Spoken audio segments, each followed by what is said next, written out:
were good on that. That's tricky, isn't it? But I practiced when Alyssa and Gabe were practicing, and it's hard. Okay, I invite you to sit back, relax, listen to a story, but don't relax too much because this is more than a story, it's a parable. And Jesus used parables to teach lessons, and a parable is a short, simple story that teaches a moral lesson. So, once upon a time, deep in the jungle far away, there was a large opening area of grassland. This wide clearing was surrounded in each direction by the tall and dense trees of the rainforest.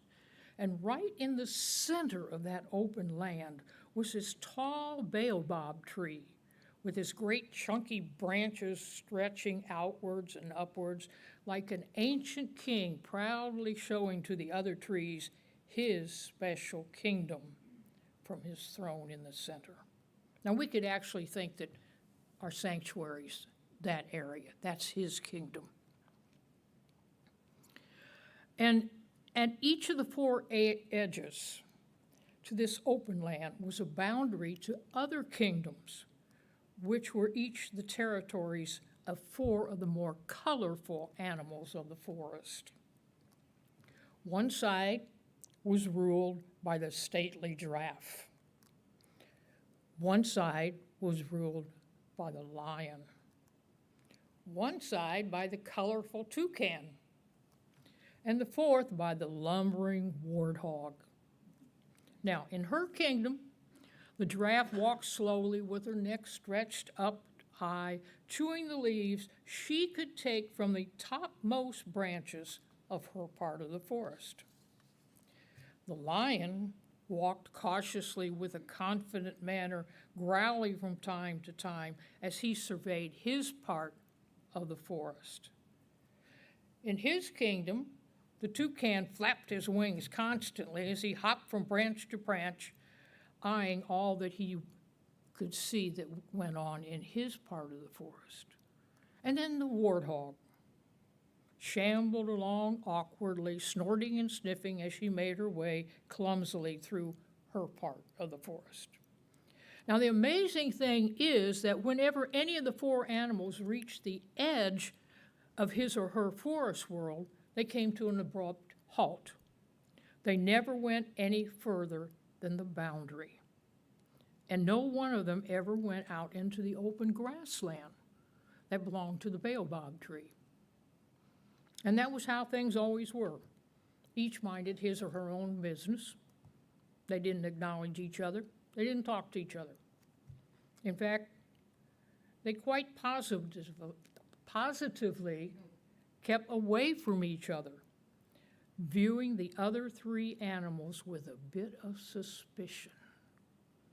After all, there was no need to step beyond their part of the forest because didn't they have the very best part? Wasn't their forest most comfortable, interesting, and suitable to their particular needs? There was no need to cross the clearing and visit the other parts, so they never did. The giraffe enjoyed reaching up to the leaves high in her trees. The lion snoozed in the long grasses beneath the trees. The toucan enjoyed the rich greenery and excellent perches high up in the trees. And the warthog enjoyed squelching along through the muddy ground at the root of her trees. And so life went on until one night there was an almighty crash that woke up the whole rainforest for miles, and it came from the clearing, and it had something to do with that baobab tree. By the pale light of dawn, each of the animals crept to the edge of their part of the forest to see what it could be. There was no mistaking the source of the midnight sound. There, high up in the branches of the great tree, was an object, gleaming as it caught first rays of the sun. It was a beautiful decorated chest, a treasure chest. It had a great carved lid, a golden lock, and there were thick ropes around it for added security. It must be a very rich treasure, thought each of the animals to themselves. It must be from heaven, and it could be mine. It would mean entering the clearing, but it was too great a prize to lose because of fear. Cautiously, each animal who had been thinking exactly the same about the treasure stepped forward together towards the tree from each side of his or her forest. The giraffe looked up at the high chest and thought, well, the height is no problem for me. I could easily reach up and get that chest down.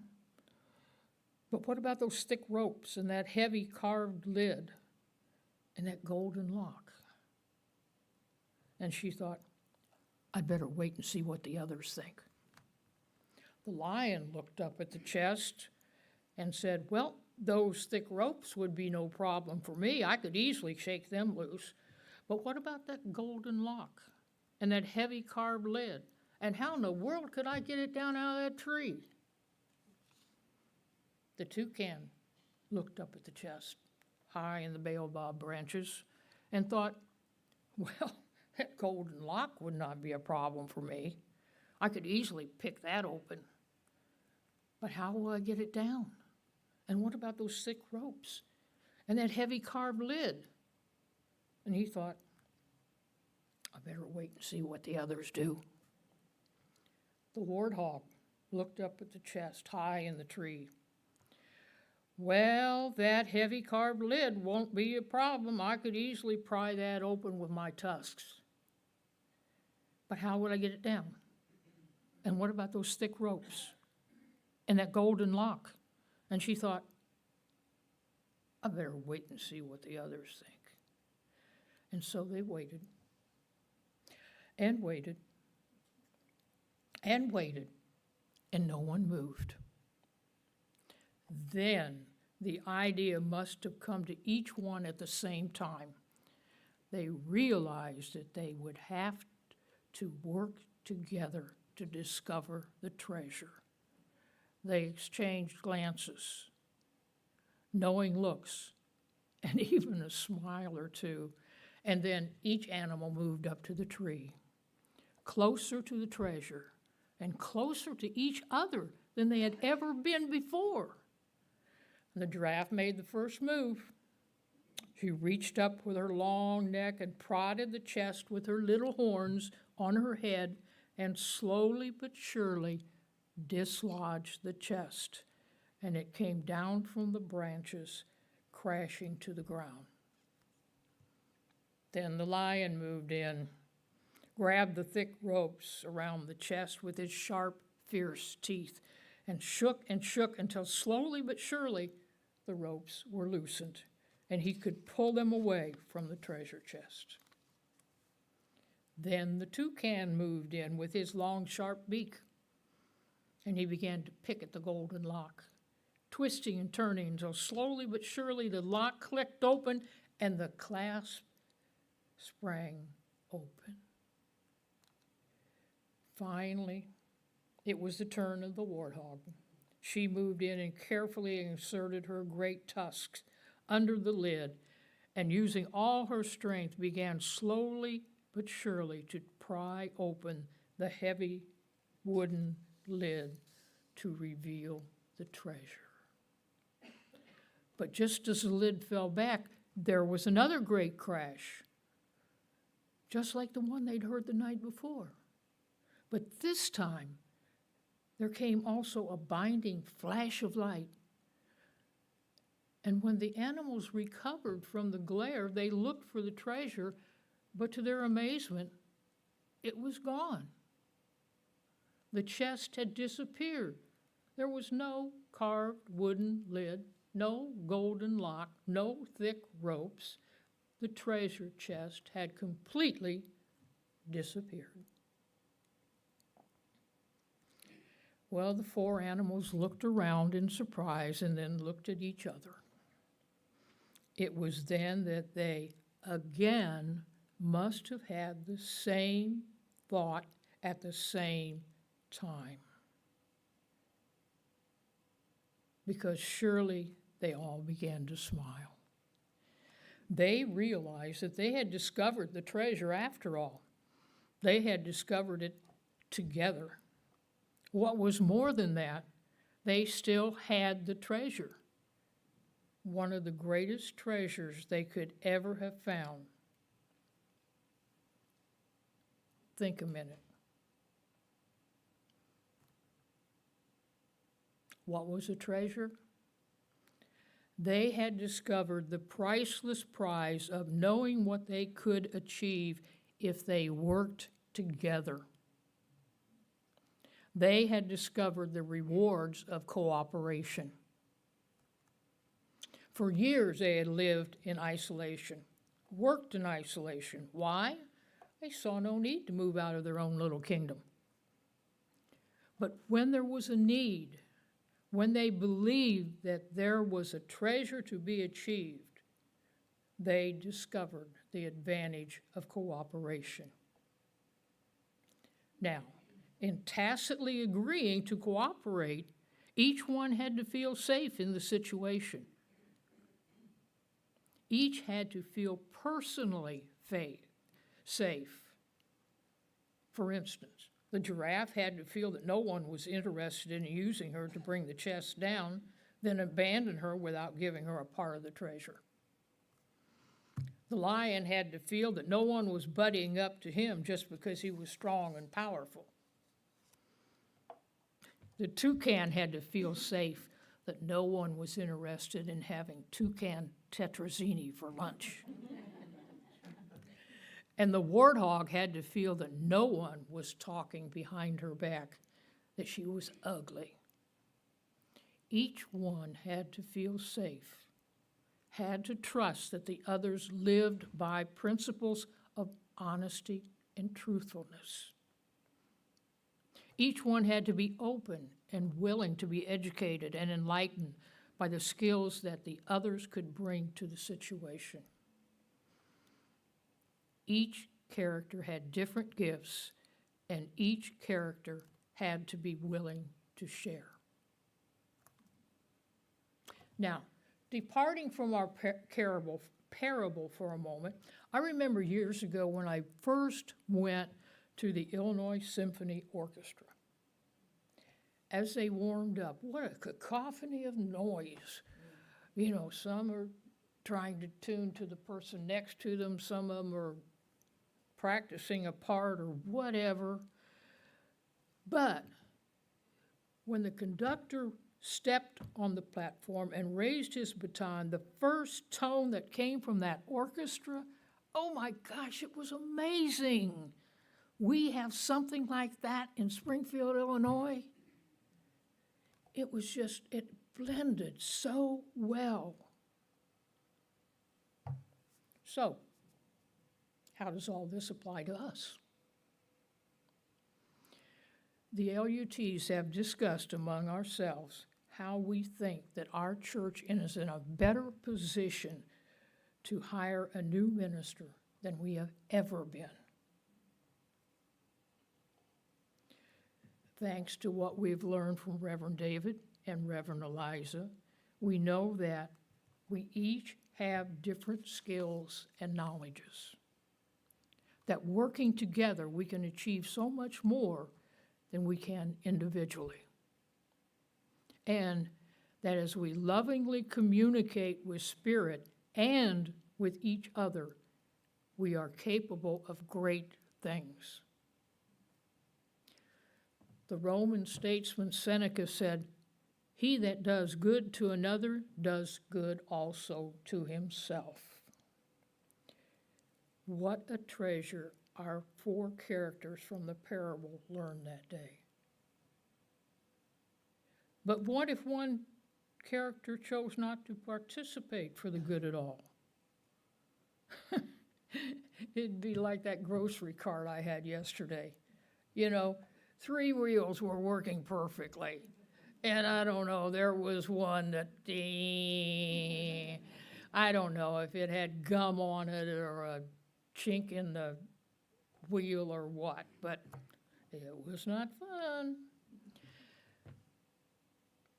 But few burdens are too heavy when everyone lifts, when everyone is striving for the same goal, not an individual goal. Such as when the core values of the group includes being led by Spirit. When the group supports Unity's 5 principles, our bylaws, our mission statement, our vision statement, and our mutual agreements. Communication and working together, what a treasure, what a treasure. And we have a treasure chest yet to open. You know, our search committee has given us direction to find the treasure chest with a wonderful affirmation. Our hearts are open and welcoming our new minister and co-creating a path that is Spirit-led for our future.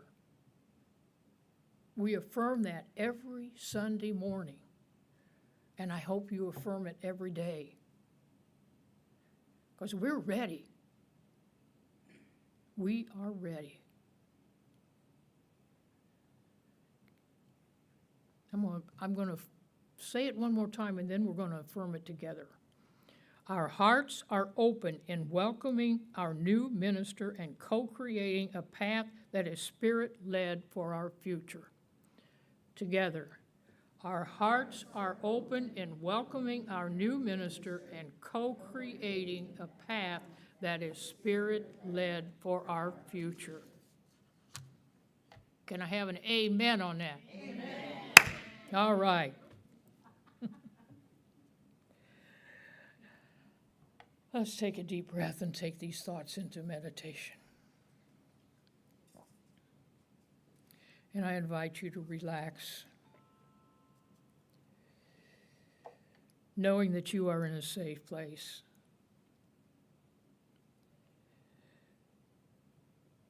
Knowing that the Spirit of God indwells not only in you, but in everyone in this room, in everyone in the world. But no man is an island.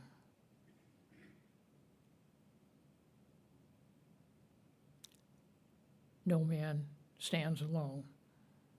We are all one. We are all one. Each person in the world has unique gifts and qualities. We accept this for ourselves, and we accept this for others. Although we may look, think, and act differently, in reality, we are all connected through our oneness. Our oneness with each other, our oneness with Spirit. We are unified in our diversity.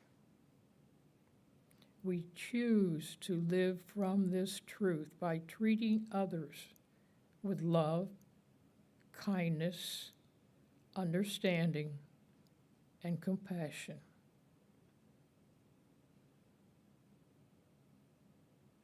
As we enter into the silence, we rest with those words gently on our thoughts. Love, kindness, understanding, compassion for ourselves and for others. And we remember Jim Freeman's poem, Not by Might. I cannot find you, God, by seeking far, but I am quiet, and there you are. I cannot find you, God, by seeking far, but I am quiet, and there you are. In the silence.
we recognize and feel our oneness with Spirit.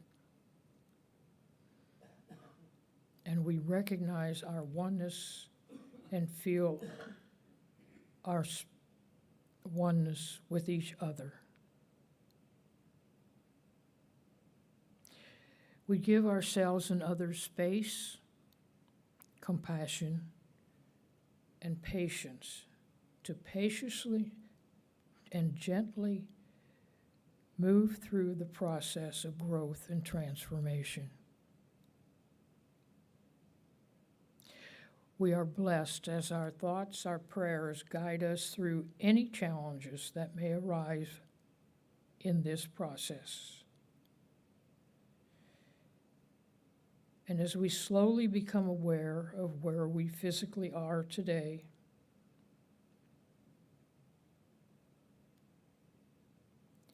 hear yet another very short poem by Jim Freeman and take it as your own. I am God's song. Listen for me.